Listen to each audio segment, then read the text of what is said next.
Hi, this is Dr. Osses Oliver with another episode of the Way to College podcast. And last week we met Dr. Jorge Moreno, and he walked us through sort of early educational experiences, high school, college, that college transition.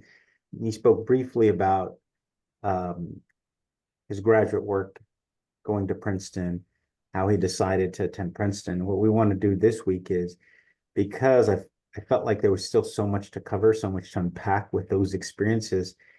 I wanted to come back, take a step back, and talk about his experiences at Princeton, and then ultimately the work that he's doing now. Because when he jumped on the call last week, he said it had something to do with immortality. And so I thought, what the hell? I want to learn more about this. Not that I'm interested in living forever, but it is, regardless, I think it's a fascinating area of study. And so, Jorge, why don't tell us about Princeton? Because I think, you spoke, I think, very in great detail about how difficult the transition was from high school to college. Mhm. What was that transition like then going from the University of Iowa to Princeton University? Yeah, great starting point. So, I think the biggest initial hurdle for me really was the mental one. I think as somebody who, went to high school at Chelsea, did my undergrad at a large state school, places of this caliber per se, feel different. Like the expectations feel heavier, like the kind of work that you're doing feels like it's heavy. And so for me, I think the biggest hurdle initially was this mental aspect of it, right? Like, am I actually cut out to be at a place like Princeton? And so thankfully at that point, I think I'd gathered enough, mentors and advisors who were really good at not only pushing me when I needed to be pushed, but also, you know, giving me these like boosts to what we'll say we'll call it ego, right? But giving these boosts to my ego when they felt like I needed it, when they felt like I was down on myself and things were getting really hard, and they're like, okay, right now he doesn't need to be pushed. He needs to hear words of encouragement. And so at that point, I'd had like a really good support group. And so that was really helpful. The work itself, the classwork and meeting new classmates was difficult because I was not used to, you know, in undergrad, everybody's kind of on a level playing field to some degree. Everybody has high school education, and especially at places like these big state schools, everybody kind of comes from the same tier, I would say, of like schools or education levels. One of my very first interactions at Princeton was with a fellow classmate who asked me, where do your parents teach? And I was confused by the question. I was like, wait, teach what? And she was like, where do your parents where are they professors? Like, what do they teach? And I was like, no, my parents are not professors. My mom works at Walmart and my dad's a construction worker. Like, I don't know what you're talking about. And and I think that for me was this switch, was like, okay, now I'm really in the place where, to put it in kind of a bad way, I guess, where I'm not supposed to be. Like, I don't belong here, right? Like, these are not, I'm not the same kind of background as a lot of these kids. Um, and so that to me was kind of the biggest transition, was just like understanding that my background was incredibly different from a lot of the people that do get PhDs, where they're coming from households where their parents have PhDs, or their parents are lawyers, or their parents are engineers, or like, really well educated people. And here I was, like for the first time, just learning about what a PhD was, a couple of months ago, and now in the program like this. So I would say that to me was the biggest really transitionary hurdle. I was kind of at this point used to being somewhere on my own, starting over, meeting new people, doing the classwork kind of thing. And of course the research is a whole different level, right? That's kind of like you're kind of both a student and you have a job at the same time. And so that took a little bit of transitioning, like getting used to, kind of like working a more, I won't even call it 9 to 5. It was more like a 7 to 7 or 7 to 8 or something like that. But that was work, and I'd worked before, so that wasn't too big of a deal. The recognizing that, okay, this is different. I don't know if I'm supposed to be here, or and I don't know that I would necessarily call it. Well, how did you respond to that? Like, did your interactions change? Did self-doubt creep in? I mean, what was your initial sort of response to that kind of feeling? Lots and lots of imposter syndrome initially. I mean, loads of it, right? Like this idea that like I'm not really like I said earlier, like I don't belong here. Like I'm not supposed to be here, right? Like I'm not the kind of person who makes it to this stage. That was kind of my thought. And then there was a little bit of like anger. There was a little bit of like this idea of like no, like I've worked really hard, like my background shouldn't matter anymore, right? Like Mm, but I think I carried that like chip on my shoulder is what I think was what people call it, but I think I carried that with me for a little bit, right? Because I kind of I think I was at that point, I wanted to prove myself more than like I was no longer the kid who, as a freshman in undergrad, kind of like felt pressure and then collapsed under it, right? I'd been through this before. It was different, but I'd been through something like this. And so now I felt this pressure and I felt this kind of, maybe people weren't necessarily looking down on me because my background was different, but I felt more capable of rising to the occasion and like kind of out of spite, I was like, no, like I'm gonna show you. Like I'm gonna show you that like I can be really good, I can be the best that there is here, right, regardless of my background. And so I think that really helped, like this ability to have persevered in the past, to have really felt out of place and unprepared. Now I was like, no, I know exactly what I need to do, right? Like this is just like it's all over again, and this time I'm going to go through it and it's going to be great. And so I think that mentality was like what really helped me, at least in the early stages of my PhD. I love that. I love that. And I think, what you describe, um, I think happens to a lot of students. A lot of students, I think, particularly with your background, with, first generation students or migrant students, students that um, maybe are leaving their home for the first time, or the area that they've grown up in, the region, and they're away for the first time. You know, you've given us some very specific things about how you dealt with it. I've got to ask you for advice again, though.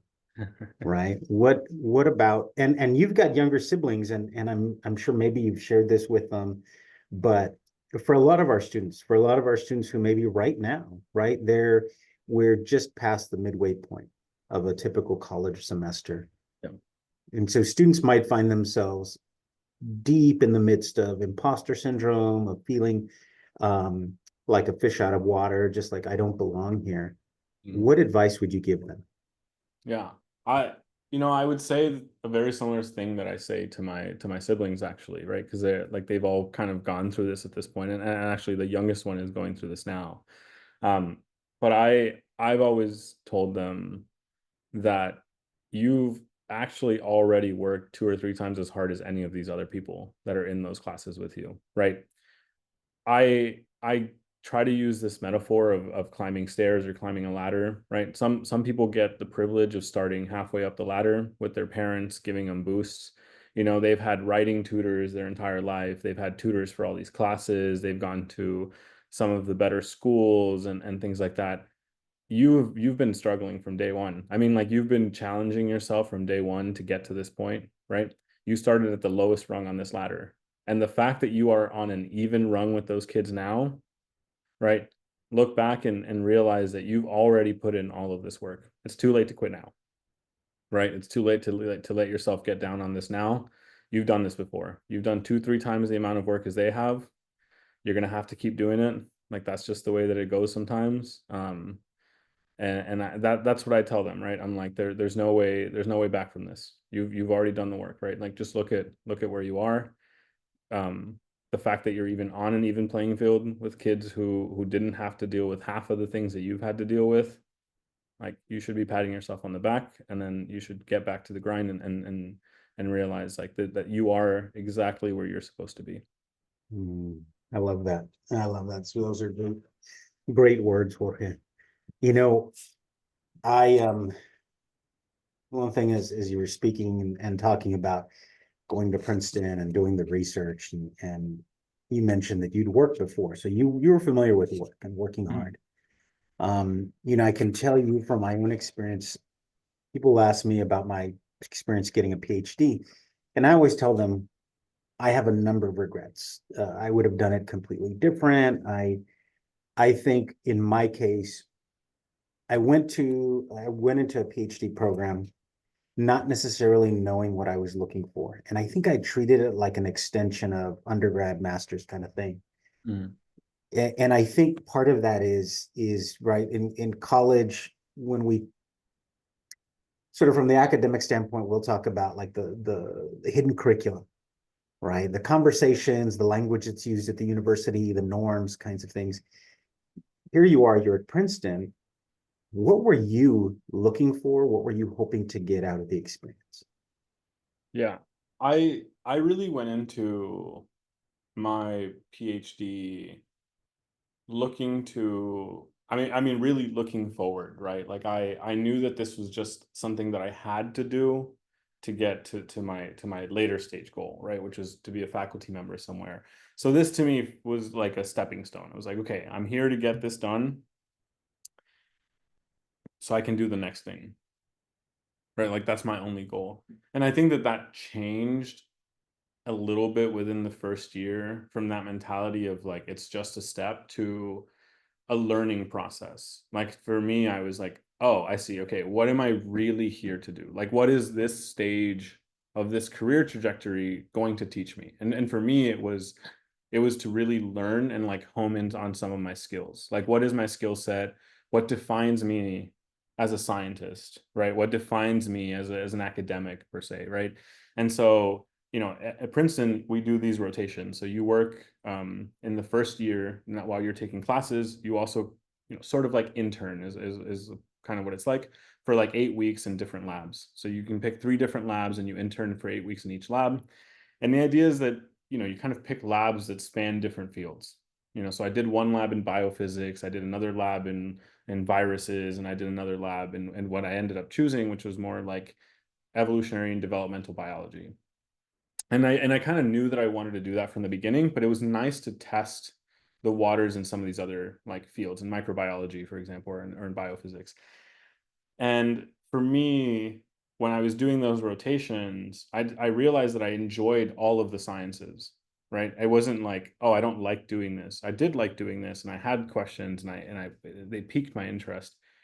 And so that's when I was like, oh, I'm here to learn. I'm going to learn as much as possible. I'm going to be a sponge. I'm going to absorb everything that people tell me, right? I'm going to sit in these classes and I'm really going to like take it in, because I felt a lot of, along with all of this doubt, I felt a lot of privilege. Like I was in a place now where, I wanted to be, for one, but also where, I think that I never envisioned really that I would be there. And so that for me was like, okay, I have this opportunity. I'm going to take it. Right. I'm not going to let this one slip. Um, and so that I think was what I wanted, from my PhD. Like this was my goal now, was okay, let's learn as much as possible, and the rest of it will take care of itself, hopefully. Yeah, thank you. Thank you for sharing that. Your the program itself, how long was the program? How many years of coursework? Was, dissertation kind of stuff? What were the requirements for you? Yeah, so the program is fairly structured at the beginning. So the first year is coursework and these rotations, and then at the end of the year, at the end of your first year, you join a lab. So this is like the spring at the end of your first year, and then you have that summer to do some like intro work into your lab. And then that fall slash winter, we take what's called general examinations, which is this large exam. It's about your research, it's about your coursework. And then if you pass that, you go from being a PhD student to being a PhD candidate. And so you'll also receive a master's at that point. And after that general examination, it's like open waters. You have there's no timeline anymore, right? It's completely based on your work. So, I think that the like national average for a PhD in biology is somewhere in the range of like 6.5 years, I think.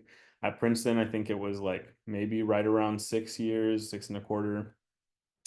I think I ended up finishing right around like 5.5 years or something like that. So there's a large range of how long it can take you from the time that you enter the program. But yeah, after the general examinations, which are, really brutal, and I think especially at Princeton, when I talk to other people who have done PhDs, I think Princeton kind of treats them in like a very traditional way. But we can talk a little bit about more of those, because that's a big, part of the PhD experience. But yeah, I would say that after that, it's very open, and I think that really is what separates, your ability to just like critically think and be intelligent about science, and your ability to just like persevere and like push through and work hard.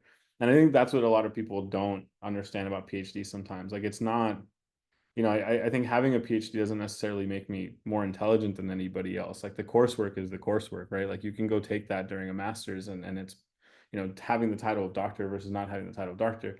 It's the work that comes after you get your master's, right, per se.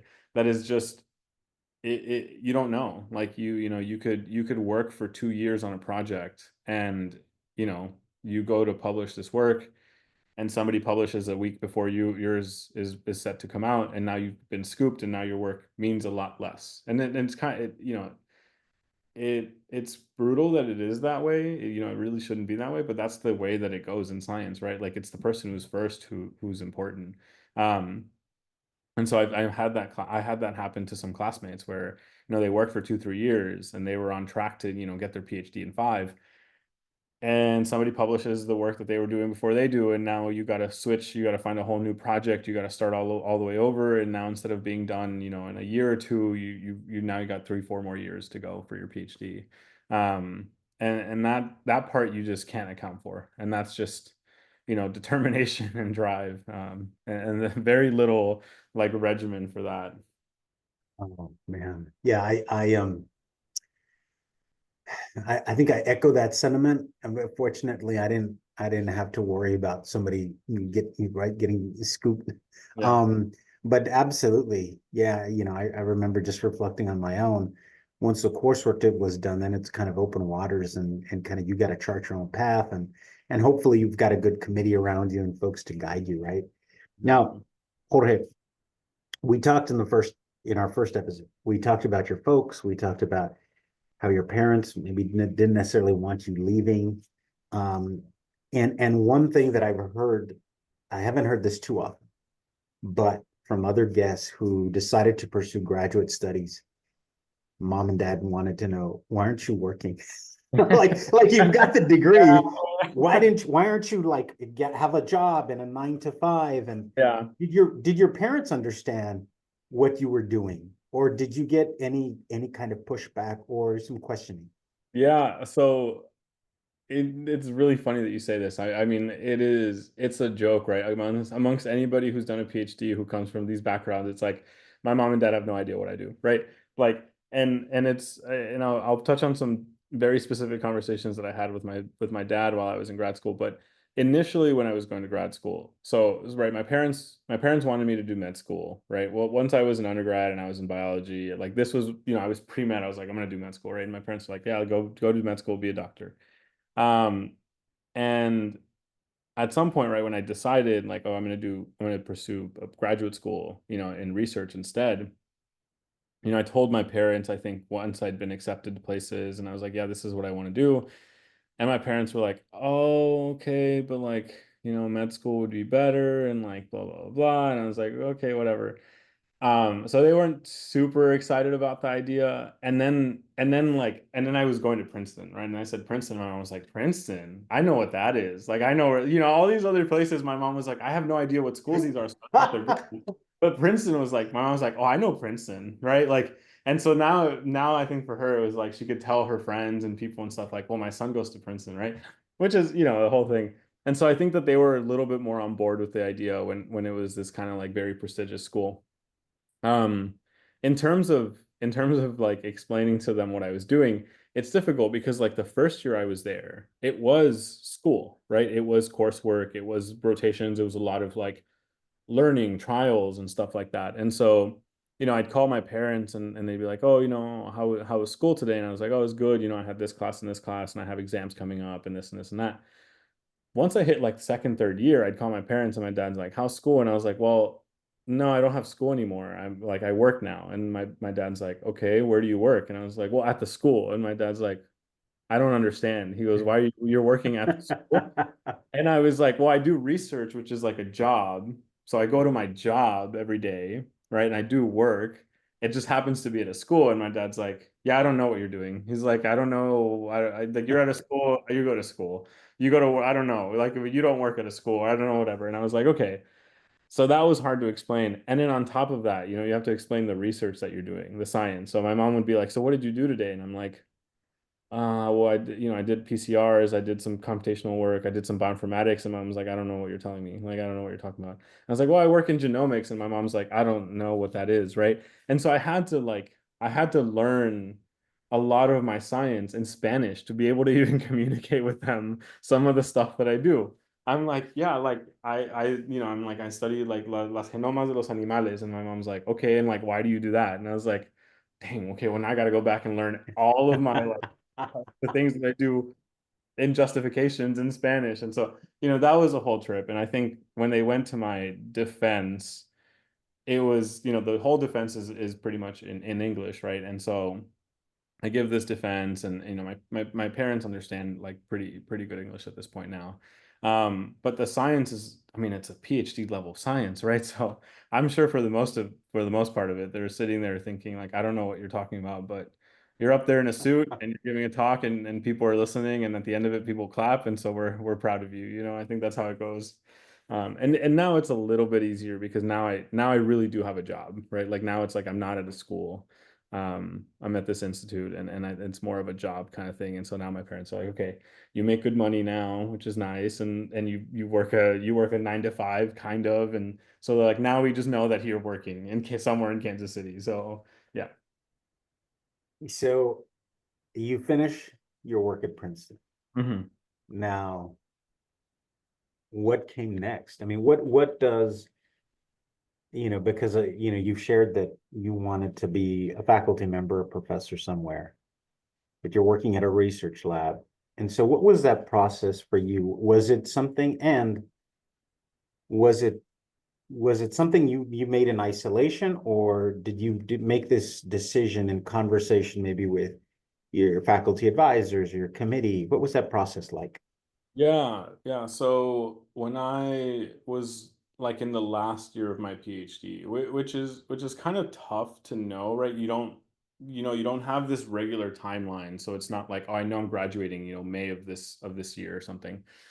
Um, Technically, like the 5 years of my program was up in May of 2023. That was always like my set, like this is when I want to graduate. So when we get to around like February of that year, that's when I really started to think about, okay, what do I want to do next? Like, where is my mindset at? How close am I actually to being done? Like, we need to publish a paper. That's kind of like that's your like ticket out of a PhD program in a lot of cases is publishing a paper at least, right? And so at that point our paper was written. We were about to submit it. And so I started entering these conversations with my faculty advisor, and I'm like, okay, look, I kind of have an idea of what I want to work on, right? Like I have this crazy idea, but I think at this point I was tired of like working for somebody else's like research, if that kind of makes sense. So in science, it's a lot of the work is like you go to somebody's lab who already has a question, who already has a system, and you just kind of like join in, and then you work for them for a little bit, and then you build up your own research program within that lab. And then after 3 4 5 years, then you go off and you hopefully start your own lab somewhere else. And in my head I was kind of like, well, I feel like I've learned a lot during my PhD about you know, science in general, but also like about what I want to do, like the things I want to pursue. So I tell my faculty advisor at that point, I'm like, okay, do you think that there's anybody who would be either crazy enough or has enough money that I can come in with my own idea, with my own system, like I want to study this other organism that nobody else is studying, and this is the question I want to ask, and that they would be willing to fund it, essentially, like take me on as a postdoc, but working on my own individual project. And he's like, no, you know, I can't think of any, but like, that's not how this works. Like, that's not how the system works, right? Like, this system is, it's years and years and years and years of like, this is how we do things, right? And I was like, okay. And so we kind of left it there. And I thought about going to industry. You know, at that point, I was like, well, I don't really want to work for somebody else. Like, not that I necessarily want to have my own lab already and be my own boss, but the idea of like working for 2 to 3 years on somebody else's project to then maybe develop my own thing and then take that with me later, you know, didn't really strike me as something that I wanted to do now. And so I was like, well, maybe I'll just go to industry. You know, they pay really well for PhDs, and I can do that. And you know, about a week goes by, and he reaches back out to me, and we have a meeting, and he's like, you know, actually there is one person that I think, you know, could do this, but they almost never hire people. Like, you know, it's a rich lab, they got a lot of money, the guy's really well known. And I'd actually interviewed with him, so my current boss, I'd interviewed with him for graduate school 5 years ago at this point. And I was like, wow, okay, you know what? That's a good point. So I was like, let me send him an email. So I dropped a cover letter, you know, and at this point, it's like, this is the first time that I've applied for a real job, you know? So I'm drafting a cover letter, which is the first time I've ever had to do this, you know, and, you know, I'm writing this email and I'm like, you know, this is who I am. These are my qualifications. Here's my cover letter, you know, and I send it out. And I wait like a week and no response, and I'm like, oh man, maybe I'm just like not good enough, right? So I go to my advisor and I'm like, what do I do? And he's like, no, he's a busy guy, just like, you know, wait a little bit. Well, like another week goes by and I get an email, and it's like a short email. It's like, interesting, let's chat over Zoom. Like like that's pretty much like the whole thing. And I was like, okay, I guess this is, you know, we're kind of in. So we end up chatting over Zoom. We have a short, like 30-ish minute, like short interview. And he asked me a very like pointed question. He goes, do you want to work on what I work on at all? Or do you just want to do your project? Because in my cover letter, I'd kind of written it like, you know, I want to work on a little bit on yours, but I also want to try this thing. And I was like, oh, you know, well, and he's like, no, don't lie to me. He's like, just be honest. Like, do you want to do any of the stuff that I do, or you want to just do your own thing? And I was like, fine. I was like, yeah, I just want to do this my own thing. And he's like, okay. He goes, I'm in.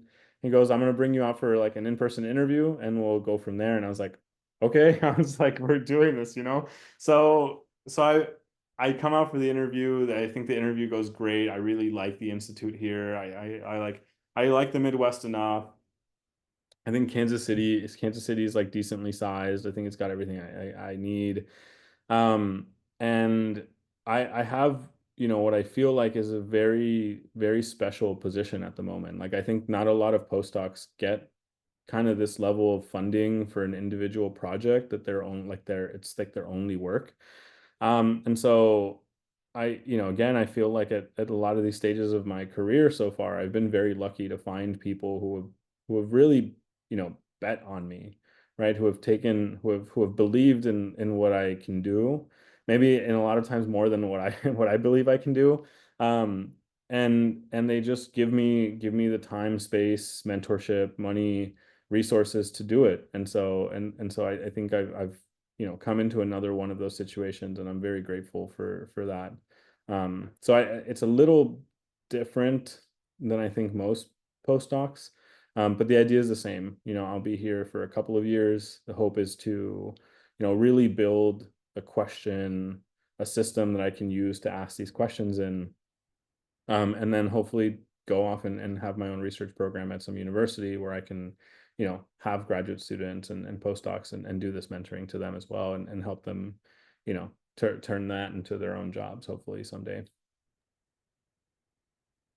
I love that. I love that story.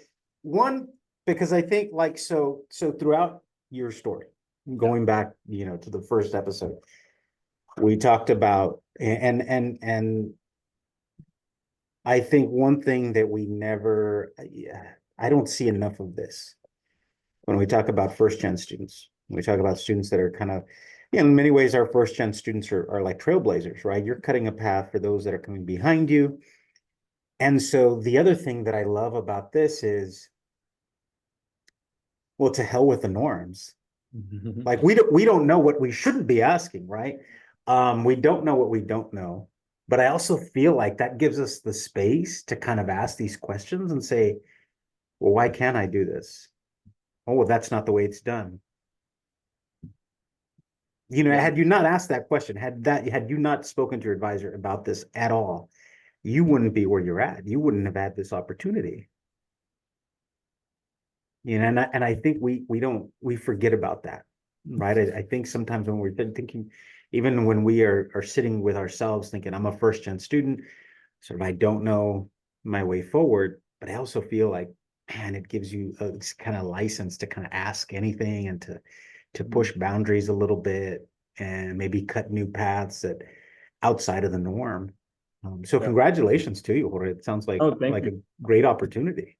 Thank you. No, it is. And I love the way that you've put it, right? It's like not knowing how things are supposed to work, is kind of it's what makes it super special, right? It's like I do something and people are like, well, that's not how it's supposed to work. And I'm like, well, it's working for me, like I don't know what to tell you. Like it's and I think it's nice. Like I don't know if I talked about this, so much last episode, but my dad has kind of set the stage for a lot of this, and I hope it's okay that I go on this little tangent, but um my dad, started when we moved to the US. I mean, like we were migrant laborers, right? And he's kind of like a handyman, do it all. Like he built our house from the ground up, and his dad did a lot of that work himself.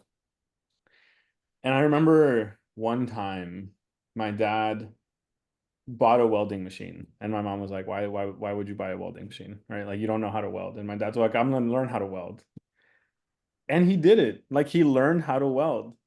And then he got so good at welding that he started to make like man, I don't even know what they're called in English now, but like he made a bote, like a charcoal grill kind of thing, like Yeah. propane tank. He like welded, like cut it up, welded it together. Some guy's driving by our house one day, he's like, are you selling that? And my dad's like, well, I am now, like if you want to buy it. So my dad sells it to him, and I guess the guy tells a buddy of his, and he orders another one, and my dad's like, okay, I'll make another one. And all of a sudden my dad is a welder, right? And all of a sudden he's getting like odd jobs for welding. And watching my dad do this, like learn these new skills and do things that you're not supposed to do, right? Like it kind of sets the path of like you said, like asking this question of like, well, why not, right? Like just because nobody's done it doesn't mean that we can't. And I think like it's a mentality, because in the first place I'm like, well, I wasn't supposed to be here anyway, right? Like I was never supposed to be a kid who got to Princeton and got a PhD. So what's wrong with me asking for all these things now? Like I've already done the thing that I wasn't supposed to do, so I might as well just keep going, right? Like just ride that wave until it dies down. Yeah. That is absolutely true. And you know, um, hats off to your dad, right? For instilling sort of that entrepreneurial spirit, the can do, the why not, right? Why can't I do these things? I think in my background, so my father was a migrant worker. I wasn't, but my father did auto body. And so I learned I started working there when I was 10, and I learned to weld, and it was more like it was a lot of what I learned was out of necessity. Well, we've got to fix this car. We need to weld something, and your eyesight's better. Okay, I'm going to teach you how to weld this. Okay. uh, but it was never like, oh, we don't do that. It was always, well, we need to learn how to do that so Yeah. we can fix it. Because we've got this problem and we've got to solve it, Yeah. and we've got to do something about it. So thank you for sharing that. I love that. And I know like I know that's going to resonate with a lot of folks. And I think, and hopefully for those that find themselves lost and they're like, I'm first gen. And like I said, again, we don't celebrate that enough. And I think we need to own that and kind of recognize that it kind of gives us freelance to ask any kinds of questions that we have. Jorge, tell me about as much as you can, because you kind of you teased us in the opening of the first episode about this research that you're doing in immortality. And if you spend any time on Instagram, right? Everybody's trying to sell you pills and powders and cold plunges and everything so that we can live better and longer. Tell me about your.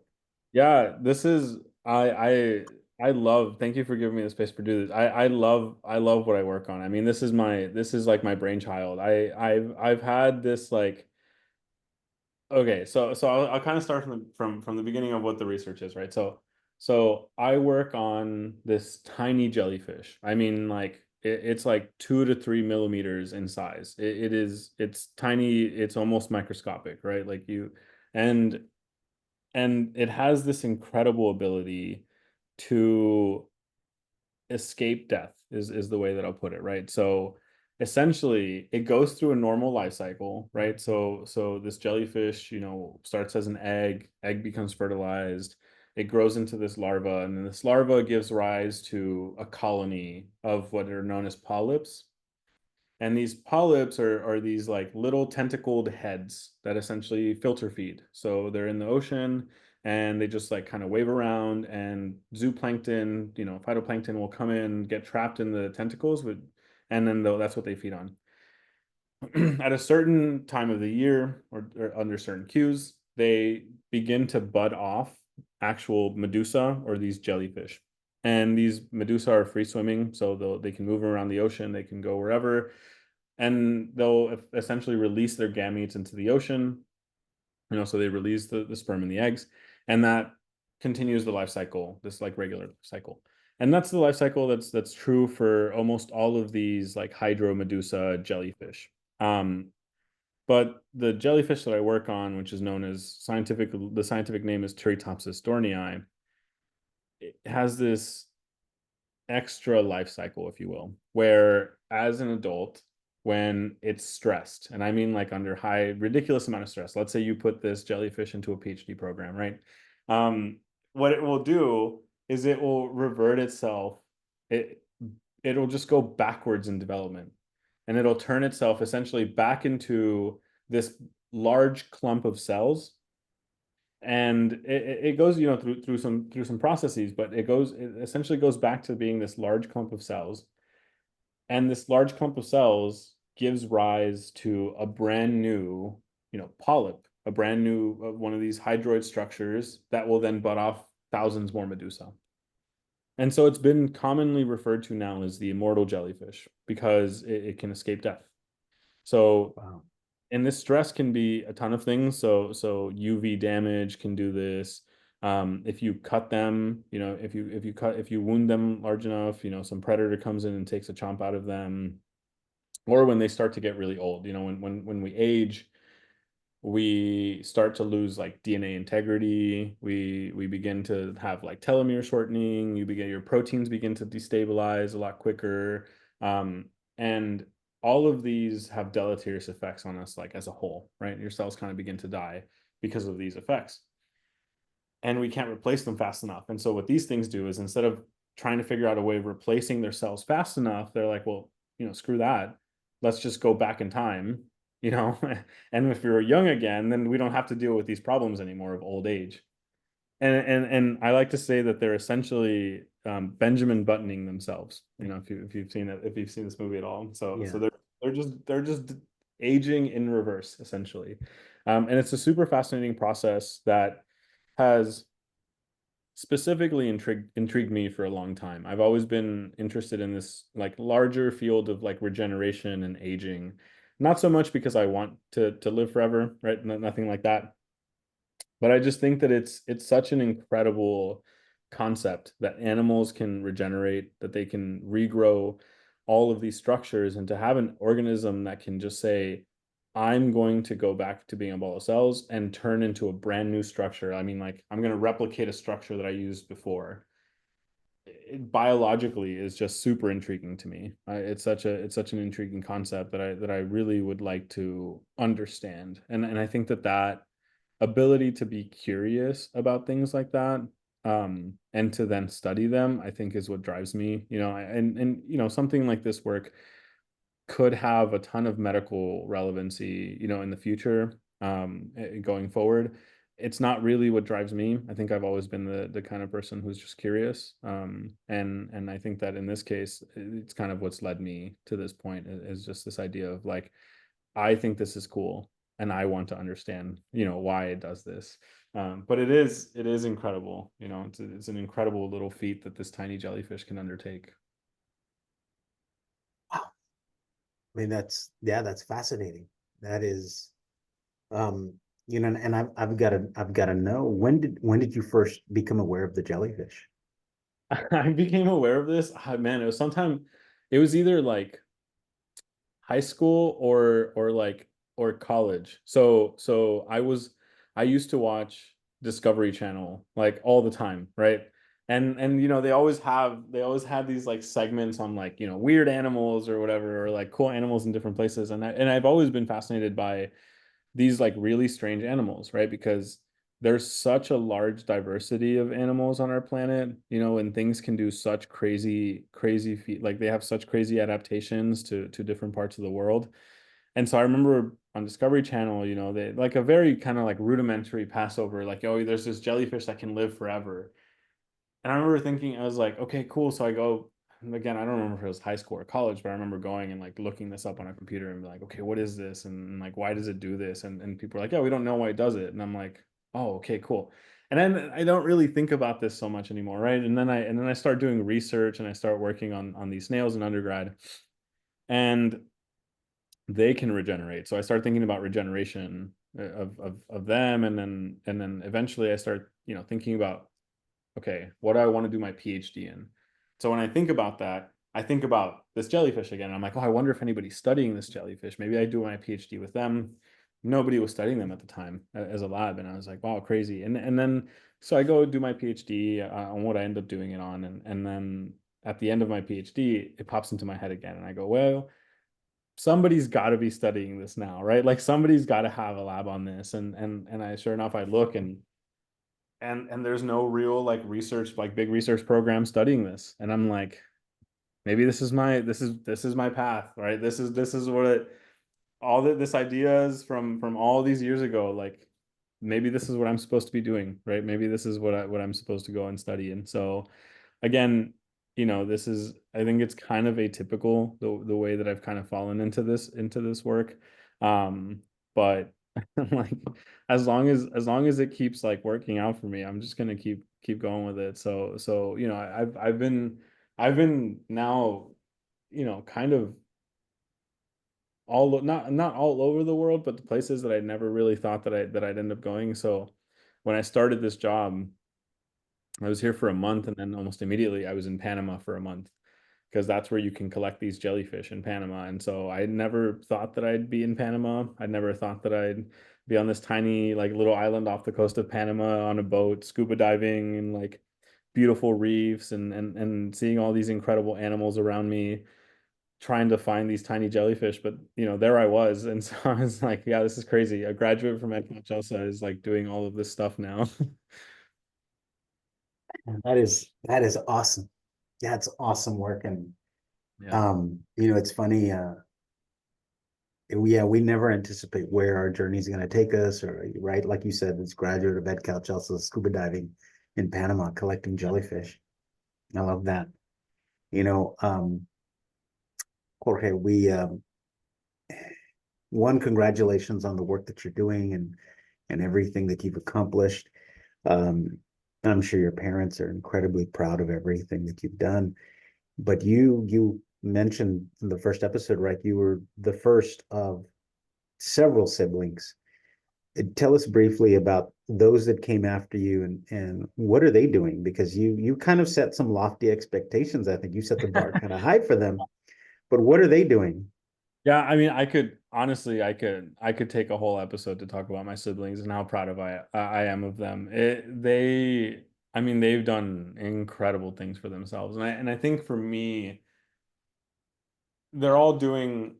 I hope they're all doing the things that make them happy, and I think that that's what I hope I set the expectation as. I know that, you know, having like a PhD from Princeton and having done all the things that I've done is kind of this idea of lofty expectations, but I think I'm just doing the things that I enjoy, right? And at the end of the day, you know, I still remember kind of this initial push from my parents to be a doctor, to be an engineer, to be a lawyer. And, you know, as fascinating as I find those careers, I just think that they weren't for me, right? Um, and so I hope most of all that in not doing what my parents wanted me to do, that I think I've exemplified to my siblings that they can do the things that make them happy, right? And that you can make careers and a good life out of that.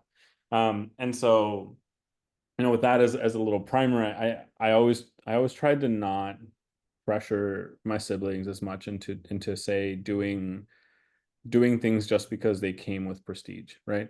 So my sister, Jennifer, who's I think 3-ish, 4-ish years younger than me, so somewhere in there. So she's a elementary school teacher now. Actually at LBJ there in NEDCAL Chelsea. So she's gone back to teach where we did our own elementary, which I think is a really beautiful like circle to come back and teach kids there. And she went to UT Austin and had like all of her school paid for as well. I mean, she's incredibly bright. So I wasn't top 10, but all my siblings have been top 10, which is really funny to me, right? Like I know that they're all really incredible, but yeah, like I was barely like top 10% and my sister, so I still get made fun of for this quite a bit because all of them have been top 10 and like they kind of just like climbed. So like I forget she was like number 7 or 8 or something like that. And then Ernie was like 3 or 4, and I think Jocelyn just graduated. I think she was 3 or something like that. But yeah, she's elementary school. She's an elementary school teacher, and I remember when she went to college, she was kind of like, "Well, I want to do math." She's like, "I really like math. I want to do math. Maybe I want to do something with that." And then, you know, a couple years in, she was kind of like, "Well, I think I want to teach. Like, I think I want to be a teacher." And she's like, "But I don't know, you know." And I was like, "Do it."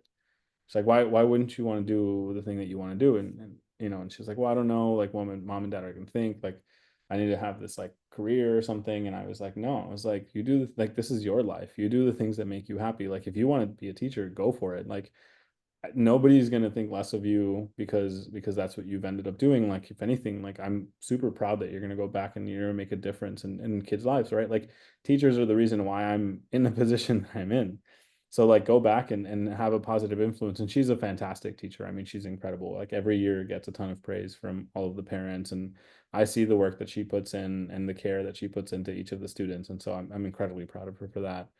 And then my brother Ernie, he's like he's like a he's like a tiny clone of me, except he's like 6'4", so he's massive, right? But I don't know where that came from, but yeah, he's giant. So and I remember when he was applying to colleges, so he's a Questbridge scholar, so he got into the Questbridge program, which is, you know, fairly competitive program. I think I think I had applied or something and I didn't get it. I think probably Jennifer applied to and didn't get it.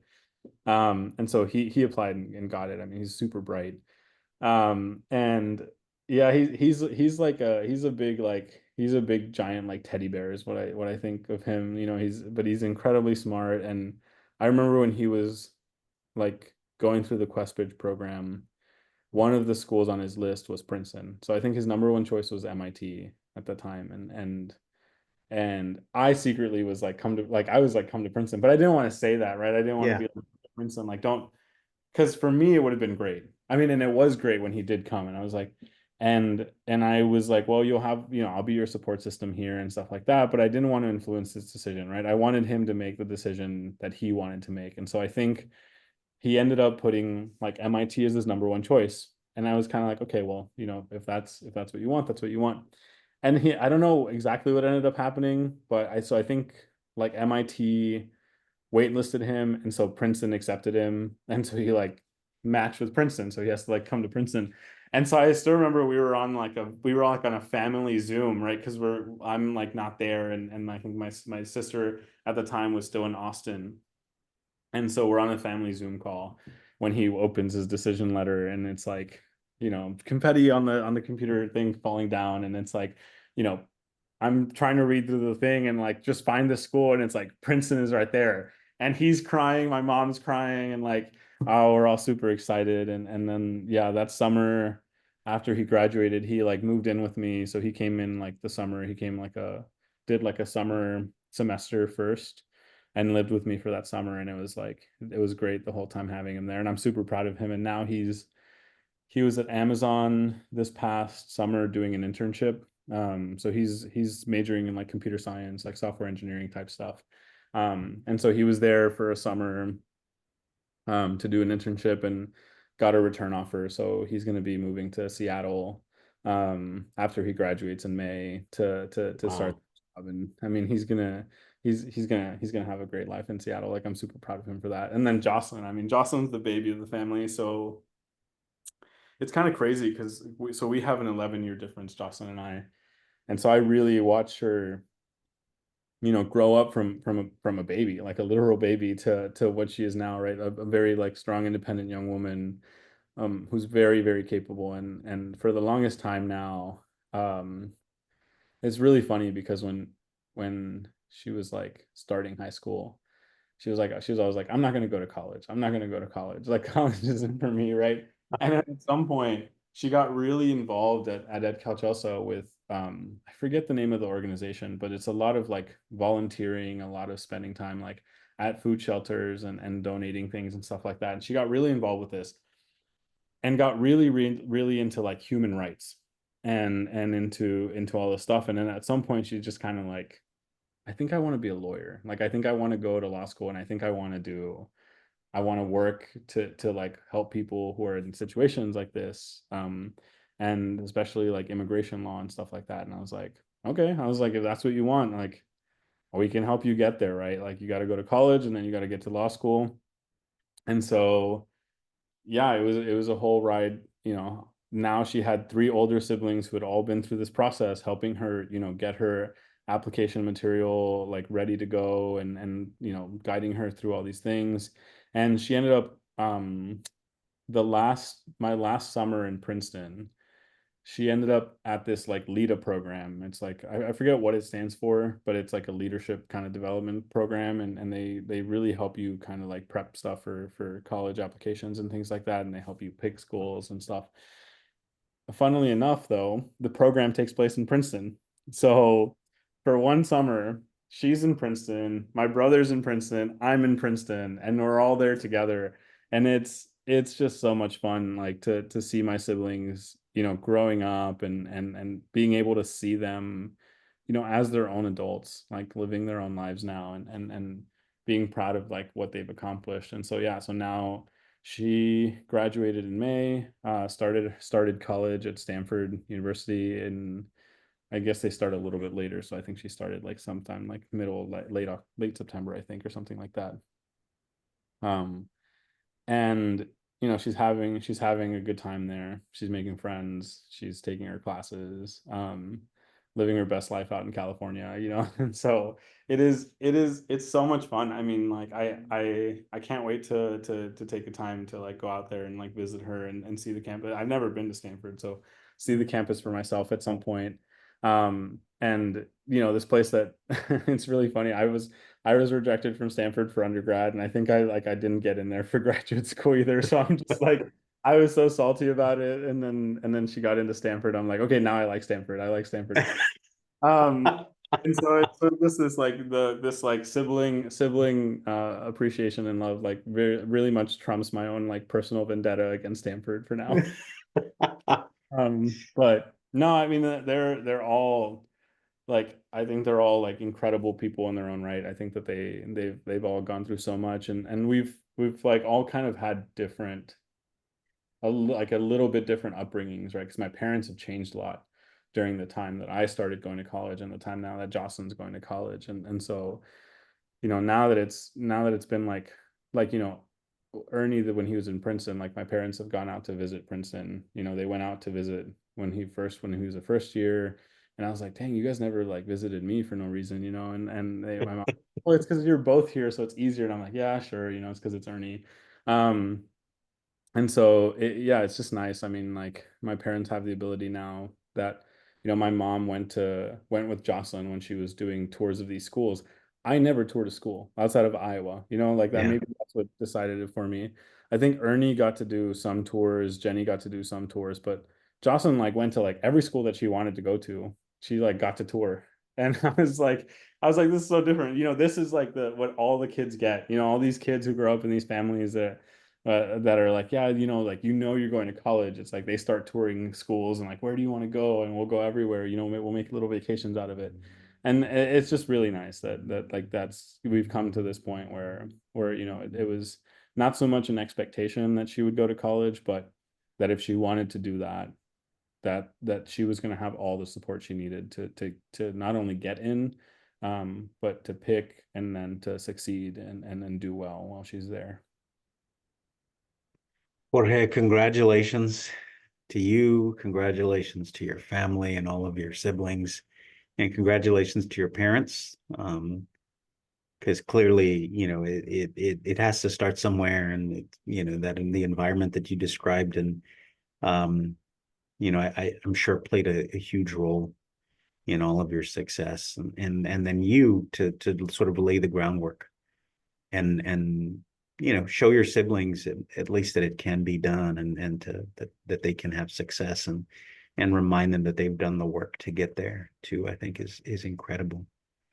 Jorge, thank you again for your time.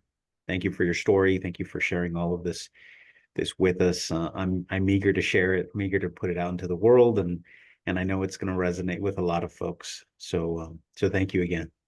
No, thank you so much for having me on. It's been such a pleasure to be able to recount all of this, like from the first episode, and to share more about what I've been doing more recently in the second episode. So thank you. I really appreciate it. And I do hope that you know, people will listen to this, that kids will listen to this, and I hope, you know, some parents out there will listen to this, hopefully, and they'll realize that, you know, they will make a lot of the support network for their kids, and that they can really drive, you know, how much their kids can do.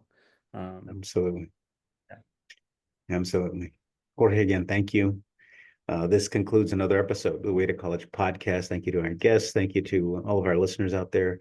Please make sure you subscribe and rate the podcast, and make sure you share the podcast with one other person. I'd appreciate it. Thank you. And again, we'll see you soon. Bye-bye.